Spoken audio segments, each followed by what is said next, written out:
game, make a game, what's a game, what's a name? I'm a Kamen Rider.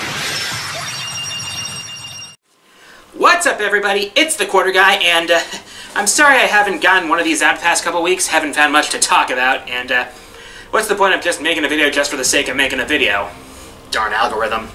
But anyway, something big went down this past week. The big reveal of Mortal Kombat 11 after its initial teaser at the Game Awards back in December. They revealed quite a bit of stuff about the game, and so far from what I've seen, it's looking pretty damn good. I mean, it's of course looking bloody and visceral as hell, just like Mortal Kombat games were meant to, when they started taking themselves a bit more seriously, that is. I mean, they were always bloody, but they were more so since the 2009 reboot.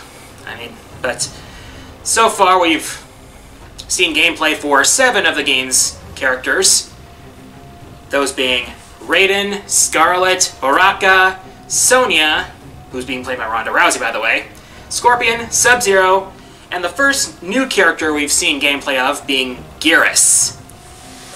Geras is apparently a servant of the game's main villain, who's able to use time manipulation powers. And we saw that in his gameplay, and it seems to be combining that with earth powers, kind of like sand or something like that?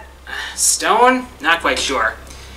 But they've also shown off some of the interesting gameplay features, the first being an extension of the multiple variations of characters in Mortal Kombat X.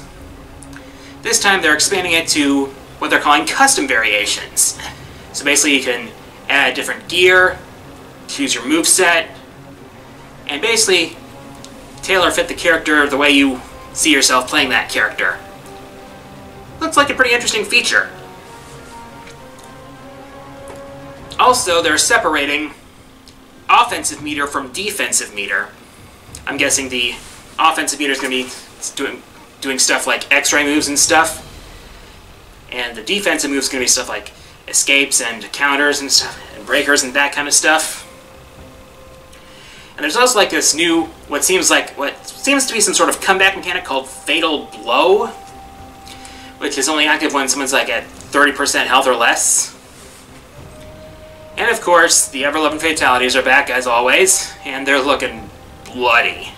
I mean, seriously, there's this one where Baraka, and it ends with Baraka eating the opponent's brain. Yikes. We also got the first look at the story mode trailer. Basically, at the end of Mortal Kombat X, Raiden got corrupted after purifying the Jinsei from Shinnok's influence, and Raiden's gone a little off the deep end. And in the process, it looks like he's messed up history. Well, we knew he was messing up history from the Mortal Kombat 9, and the Keeper of Time, I think her name is Chronica, or something like that? Chronica? Chronica. Yeah, Chronica. That's her name. First female main boss in Mortal Kombat history, but she is not happy. So she's looking to restore history by any means necessary. Yikes. Looks like there's going to be some time travel shenanigans here. But okay, we know the game is coming out for PS4, Xbox One, Switch, and PC. There was rumors that it was going to be delayed for the Switch version, but at least the North American version of Mortal Kombat 11 will come out for the Switch on time. So that's looking pretty good. Shao Kahn's new design looks pretty intimidating too, not gonna lie. Wonder if he's gonna play a role in the story. Well, since time travel's involved, I wouldn't be surprised. I mean, I kind of feel and all that. So, yeah, game's looking good. Updates.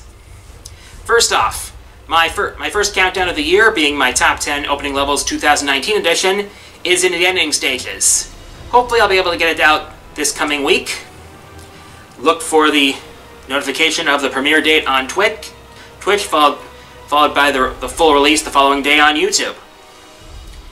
So, after that, I've decided on my first arcade retrospective. It's going to be an arcade retrospective on, what else? Pac-Man. I mean, Pac-Man's iconic, but I want to take a look into just what made it so iconic, and how it managed to be so successful back in the day. Back in the glory days of the arcades. So, look forward to that. I mean, if I'm gonna keep doing the arcade aesthetic, I might as well go all out and actually talk about arcade games like I brought up in my last episode. And once again, Extra Life 2019 is starting up. I've already raised $200 thanks to a very generous donor. And I hope to raise another $1,000 for the Children's Hospital of Wisconsin so that they can help sick and injured children. Yeah, remember, links in the description below. It's www.extra-life.org/participants/thequarterguy. Yeah, I forgot to take off the old custom URL from the last one, so couldn't carry it over. Why don't they do that?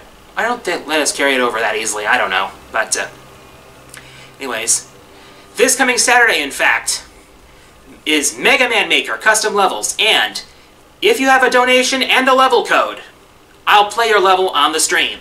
So, look forward to that. Question of the week.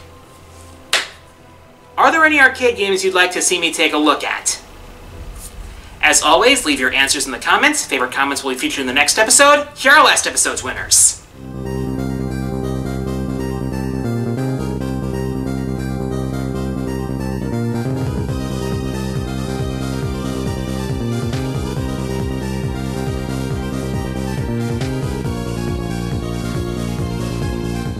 And with that, time for the Fourth Wall Mailbag.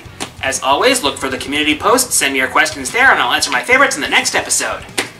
Only a few this week. The first one comes from Kitsy Cat of Fun, who asks, what is your favorite song in Smash Ultimate? That would have to be the Mega Man 4 Medley remix. That was actually done by Jun Sunui from Crush 40, you know, the legendary guitarist who lent his work to the Sonic series since the Dreamcast era. It's also nice to see Crush 40 lending a song to a Sonic game, that being the main theme of Team Sonic Racing, but there's actually an interesting story behind the Mega Man 4 Medley remix. Apparently, when Jun Sunui was making music for his contribution to Smash Ultimate, at first he thought it was he'd either be restricted to a Nintendo franchise or a Sonic piece. But they basically just let him just pick a franchise, pick a game, make a song, make a piece for it, and he decided on Mega Man because of the Archie Comics crossover. Yeah, so in case you guys didn't know, there was an Archie Mega Man comic, and they had a crossover with the Sonic comics not once but twice. So that's why he decided to do it. And he decided on Mega Man 4 because he had a bit of attachment to the game at the time.